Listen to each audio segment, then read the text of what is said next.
नमस्कार दोस्तों, मैं रश्मि द्विवेदी प्यारी टेल्स में आपका बहुत बहुत स्वागत करती हूँ। दोस्तों, आज हम सुनेंगे मुंशी प्रेमचंद जी की कहानी अनिष्ट शंका। कहानी आपको पसंद आए तो कृपया वीडियो को लाइक कर दीजिएगा, चैनल को सब्सक्राइब जरूर कर लीजिएगा। तो शुरू करते हैं आज की कहानी अनिष्ट शंका। चांदनी रात समीर के सुखद झोंके, सुरम उद्यान। कुंवर अमरनाथ अपनी विस्तीर्ण छत पर लेटे हुए मनोरमा से कह रहे थे, तुम घबराओ नहीं, मैं जल्द आऊंगा।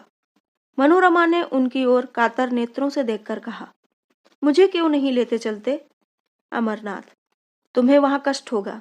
मैं कभी यहाँ रहूंगा, कभी वहां, सारे दिन मारा मारा फिरूंगा। पहाड़ी देश है, जंगल और बीहड़ के सिवा बस्ती का कोसों पता नहीं। उन पर भयंकर पशुओं का भय, तुमसे ये तकलीफें न सही जाएंगी। मनोरमा, तुम भी तो इन तकलीफों के आदी नहीं हो। अमरनाथ, मैं पुरुष हूँ, आवश्यकता पड़ने पर सभी तकलीफों का सामना कर सकता हूँ। मनोरमा गर्व से, मैं भी स्त्री हूँ, आवश्यकता पड़ने पर आग में कूद सकती हूँ। स्त्रियों की कोमलता पुरुषों की काव्य कल्पना है। उनमें शारीरिक सामर्थ्य चाहे न हो, पर उनमें यह धैर्य और साहस है कि जिस पर काल की दुश्चिंताओं का जरा भी असर नहीं होता। अमरनाथ ने मनोरमा को श्रद्धामय दृष्टि से देखा और बोले, ये मैं मानता हूँ, लेकिन जिस कल्पना को हम चिरकाल से प्रत्यक्ष समझते आए हैं, वह एक क्षण में नहीं मिट सकती। तुम्हारी तकलीफ मुझसे न देखी जाएगी, मुझे दुख होगा। देखो, इस समय चांदनी में कितनी बहार है। मनोरमा, मुझे बहलाओ मत। मैं हठ नहीं करती, लेकिन यहाँ मेरा जीवन अपार हो जाएगा। मेरे हृदय की दशा विचित्र है।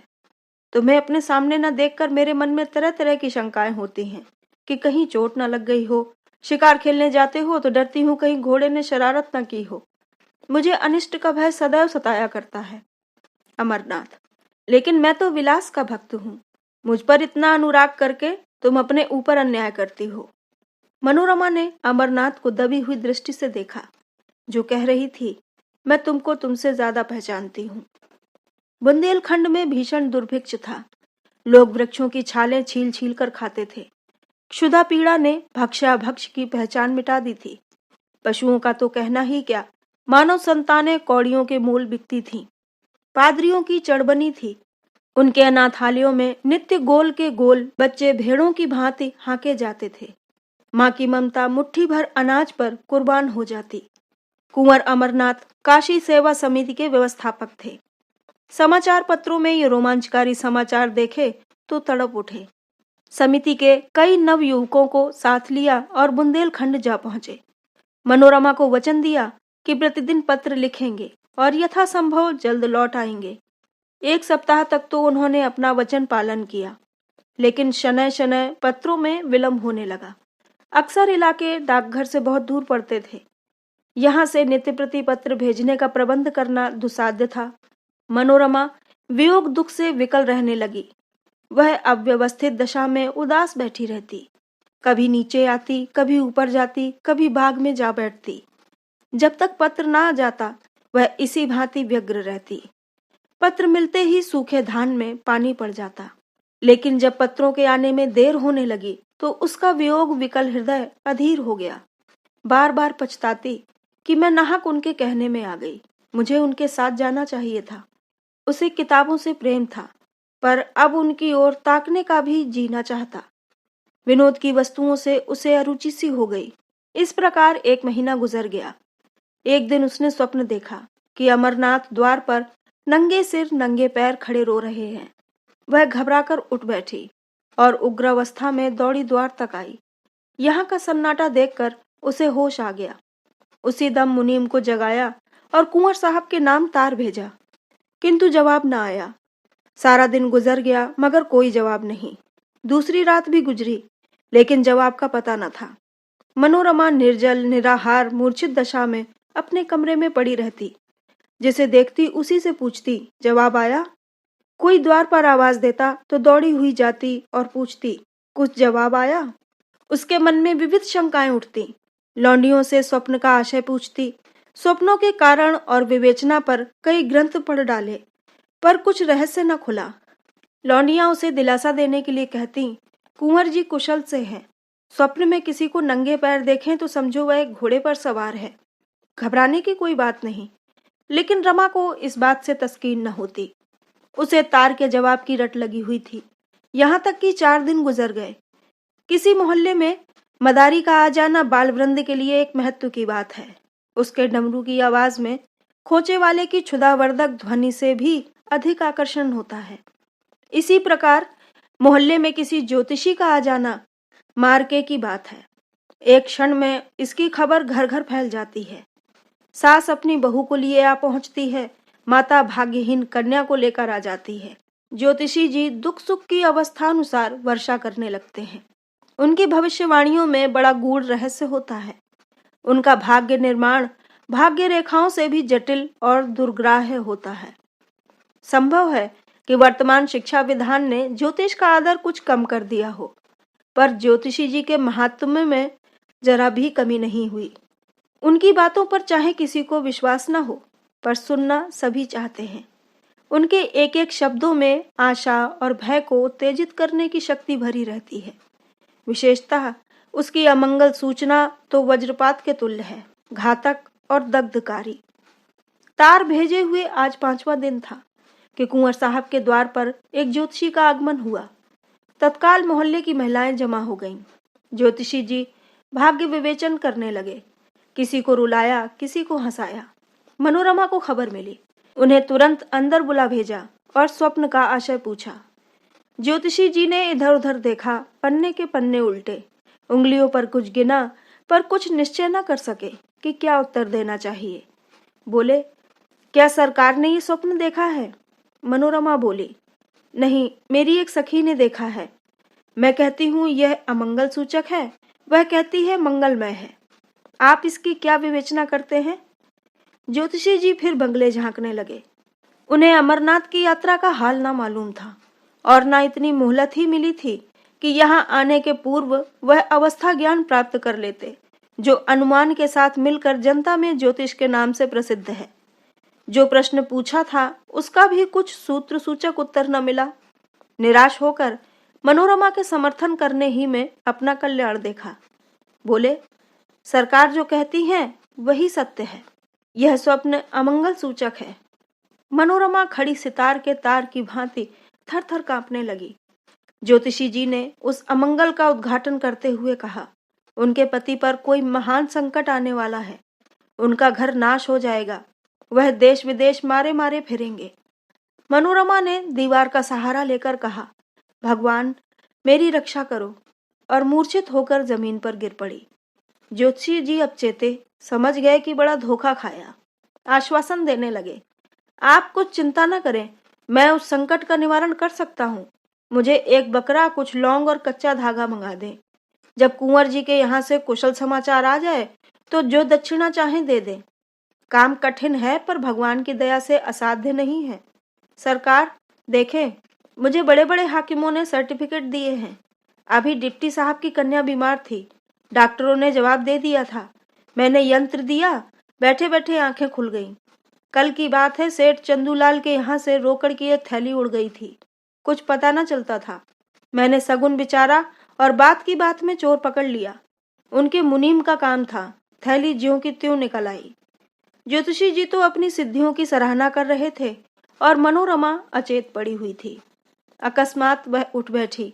मुनीम को बुलाकर कहा, यात्रा की तैयारी करो, मैं शाम की गाड़ी से बुंदेलखंड जाऊंगी। मनोरमा ने स्टेशन पर आकर अमरनाथ को तार दिया, मैं आ रही हूँ। उनके अंतिम पत्र से ज्ञात हुआ था कि वह कबरई में है। कबरई का टिकट लिया, लेकिन कई दिनों से जागरण कर रही थी। गाड़ी पर बैठते ही नींद आ गई और नींद आते ही अनिष्ट शंका ने एक भीषण स्वप्न का रूप धारण कर लिया। उसने देखा, सामने एक अगम सागर है। उसमें एक टूटी हुई नौका हिलकोरे खाती बहती चली जाती है। उस पर न कोई मल्लाह है, न पाल, न डांडे। तरंगे उसे कभी ऊपर ले जाती हैं, कभी नीचे। सहसा उस पर एक मनुष्य दृष्टिगोचर हुआ।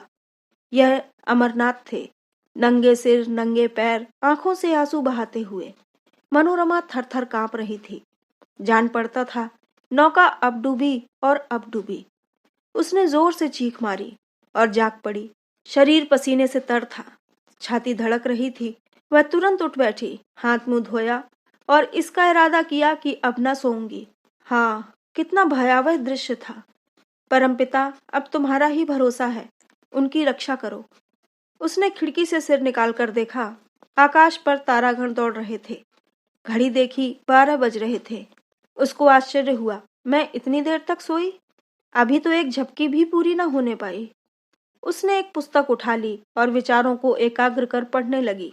इतने में प्रयाग आ पहुंचा। गाड़ी बदली, उसने फिर किताब खोली और उच्च स्वर से पढ़ने लगी। लेकिन कई दिनों की जगी आंखें इच्छा के अधीन नहीं होती। बैठे बैठे झपकियां लेने लगी। आंखें बंद हो गईं और एक दूसरा दृश्य सामने उपस्थित हो गया। उसने देखा, आकाश से मिला हुआ एक पर्वत शिखर है। उसके ऊपर के वृक्ष छोटे छोटे पौधों के सदृश दिखाई देते हैं। श्याम वर्ण घटाएं छाई हुई हैं।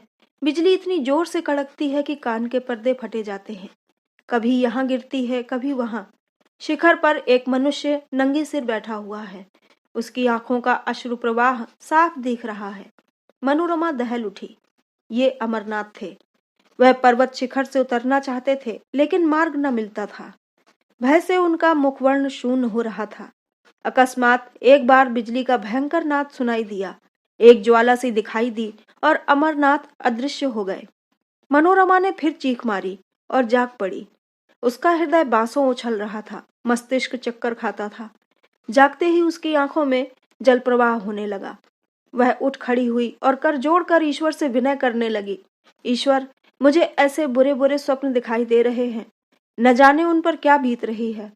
तुम दीनों के बंधु हो, मुझ पर दया करो। मुझे धन और संपत्ति की इच्छा नहीं। मैं झोपड़ी में खुश रहूंगी। मैं केवल उनकी शुभकामना रखती हूँ। मेरी इतनी प्रार्थना स्वीकार करो। वह फिर अपनी जगह पर बैठ गई। अरुणोदय की मनोरम छटा और शीतल सुखद समीर ने उसे आकर्षित कर लिया। उसे संतोष हुआ, किसी तरह रात कट गई। अब तो नींद न आएगी। पर्वतों से मनोहर दृश्य दिखाई देने लगे। कहीं पहाड़ियों पर भेड़ों के गल्ले, कहीं पहाड़ियों के दामन में मृगों के झुंड, कहीं कमल के फूलों से लहराते सागर। मनोरमा एक अर्ध स्मृति की दशा में इन दृश्यों को देखती रही, लेकिन फिर न जाने कब उसकी अभागी आंखें झपक गईं। उसने देखा, अमरनाथ घोड़े पर सवार एक पुल पर चले जाते हैं। नीचे नदी उमड़ी हुई है। पुल बहुत तंग है। घोड़ा रह रह कर बिदकता है और अलग हो जाता है। मनोरमा के हाथ पांव फूल गए।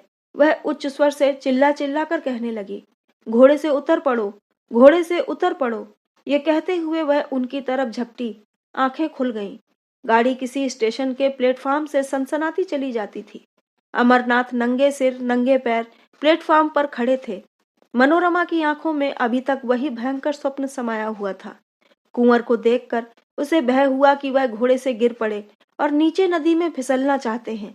उसने तुरंत उन्हें पकड़ने के लिए हाथ फैलाया और जब उन्हें न पा सकी तो उसी सुषुप्ता अवस्था में उसने गाड़ी का द्वार खोला और कुंवर साहब की ओर हाथ फैलाए हुए गाड़ी के बाहर निकल आई।